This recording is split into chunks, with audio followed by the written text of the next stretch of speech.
Silo sinibingelele sinamukele ke phina phila wethamele khona i1 KZN TV igama lami nguphiwe ngwakwamthembo sikhuluma nawe ke sihamba ke nomnyango wezokubusa ngokubambisana nendaba zomdaba esifundazweni iKwaZulu Natal seningizimu yesifundazwe iKwaZulu Natal esigodini ke sakwaMadlala nokuyilapho khona inkosi ke yalesi sizwe ibizeke umphakathi yabiza amabandla ezenkolo inhloso enkulu ukuthi kuzokhulekele ingcinamba ebhekeneke nalomphakathi ongabalwa ubugebengu kanjalo nokungahlalisani kahle ke komphakathi siyafisa ukuthi isikhulume nongqongqoshe walomnyango okumfundisi uThula Sizwe Buthelezi ozosichazela kakhulu ke ngeinhlelo ke ezithinta ke lolu suku ngaphambi ukuthi sidlulele ke emphakathini uma ngabe sithi abakhulume Kuyingqopha mlando kithi njengoba silapha esizweni sakwaMadlala ngaphansi kwesifunda sasoGwini inkosi yesizwe ibize umkhuleko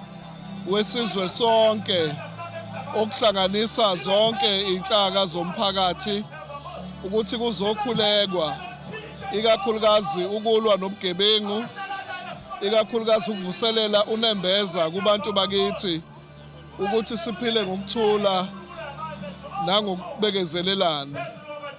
Inkonzo namhlanje ibe isimangaliso ngoba bekhona amakhosi, kukhona othisha, kukhona befundisi, kukhona umphakathi wonke.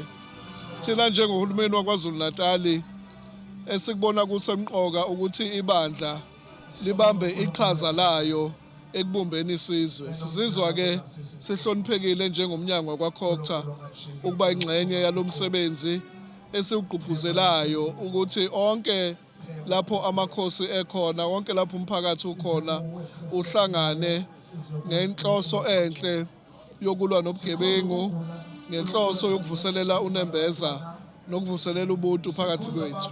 Umphakathi wesizwe sakwaMadlala ngaphansi kweWard 15 ohlanganisa uWard 14 uWard 13 sibone ukuthi kuhle namhlanje ukuba sizohlangana la kule nkundla yebhola la sazi ukuthi indawo yakaMadlala ikeyagubezelwa yifu eNpisholo la kuye kwaba khona igameko la kade kubulawa khona ngisho abaholi la endaweni esingababala ababebaningi kakhulu abanye bangosomatekisi sibone kahle ukuthi kulesi sikhathi samanje ake sibize wonke abazalwane namakholwa namabandla wonke kuba kuzohlanganyelwa kule nkundla ukuba ke somemeza umnikazi weimpilo zethu socela kuyena ukuthi sesikwenze konke sesikhulume konke thina njengabaholi kodwa sesiyawacela amandla aqhamuka kuNkulunkulu ukuze sikwazi ukubhekana nalezi zimo zokuhlala la ziningi into ezikhona endaweni kunezingane eziphilisela zona zodwa emakhaya ngoba zingasenabo abazali. We're also praying for that. We're also praying for GBV in this area because siyazi ukuthi kunama cases that are reported and others are not reported.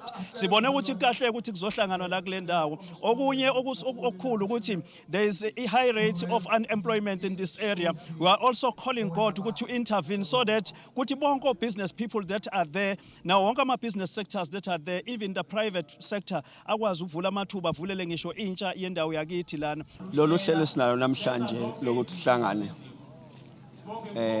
ezepolitiki ezokubusa komkhosi bese kuba usomabhizinisi kanye nebandla. Isizathu ukuthi uNkulunkulu ubekile kwabezenkolo ukuba silikhuleke lizwe.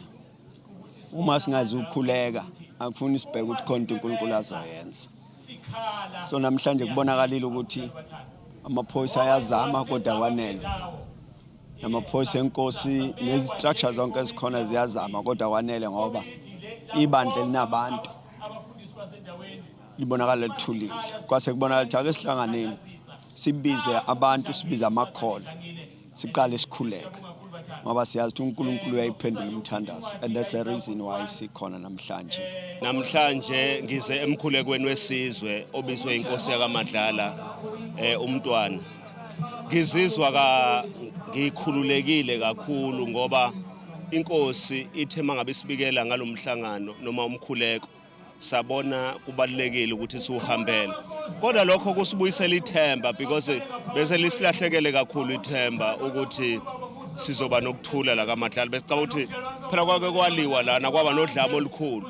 Manje mangabe kufika umuntu enza into engathi udlame siyashesha ukuthuka kodwa ke umkhuleko uzosibuyisela ekutheni kuzoba nokuthula kaMatlala ngoba ikona kuzokhulekelwa namhlanje.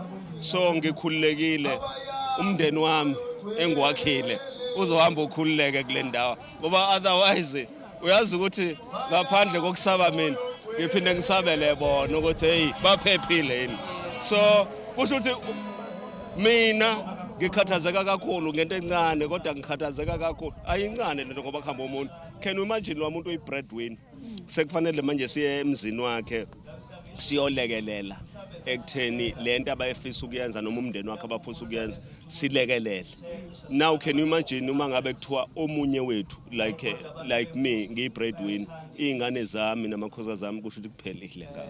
Okunye besikhulekela kakhulu i-service delivery indawo yethu ikhahlamezeke kakhulu njengoba uthi mawuhamba nje ubona ukuthi ungena kona wonke indawo zamakhosi umgwaqo oyitiyela awukho la kodwa wonke amakhosi anomgwaqo oyitiyela. Siyathandaza ukuthi uNkulunkulu athinte inhliziyo zabanikazi bentuthuko ukuthi nale ndawo ibhekeleke. Nikezwile ukuthi kwakhalwa nangamanzi lapha endaweni. Sithandazana ukuthi kuqaqeke wonke amafindo engababophile ukuthi kutholakala amanzi la endaweni. Sikhulekela nenhlalakahle emindenini kanye nokuthi siphilisane kahle nathi singabaholi. Yikho okudala sohlangana kuyona lenkundla yala kwa JB kwaMadlala phansi kogu ka Ray Nkonyeni ka Ward 15. Thank you very much.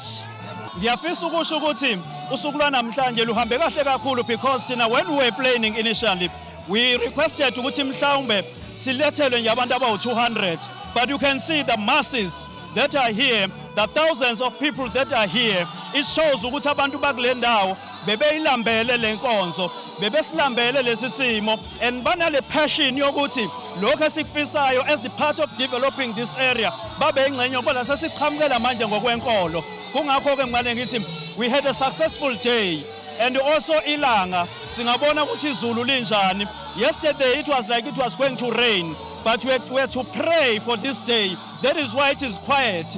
And it's a very loving atmosphere and environment that we are experiencing today. And we thank God for that. And also thanking the masses and people that are here. Nabefundisi bonke nomphakathi wonke siyaziqhenya kakhulu ngako. Thank you very much. Mbukeli ke kubanjwa lomkhuleko nje kuzokhumuleka ukuthi ke kunezigameko ezike zenzeka kamuva nje ezithinta ke ukuhlalisana libhojozi ke komphakathi esekholeleke ekutheni kuze kube khona ke imphefumulo ke elahlekayo. Ngaleso sizathu ke lomkhuleko ke uyingxenye yokudala ke uxolo nokubaleke kakhulu ukuthi ke umphakathi ukwazi ukuthi ke uhlalisane njengoba ke sekuneyintsolo ezithi kulabo abagcina belahlekelwa ke imphefumulo yabo kungenzeka ukuthi ke sekunezizathu ke ukuziphindiselela kodwa asiphinde sizwe umphakathi uma ngabe sithi ke abakhulume.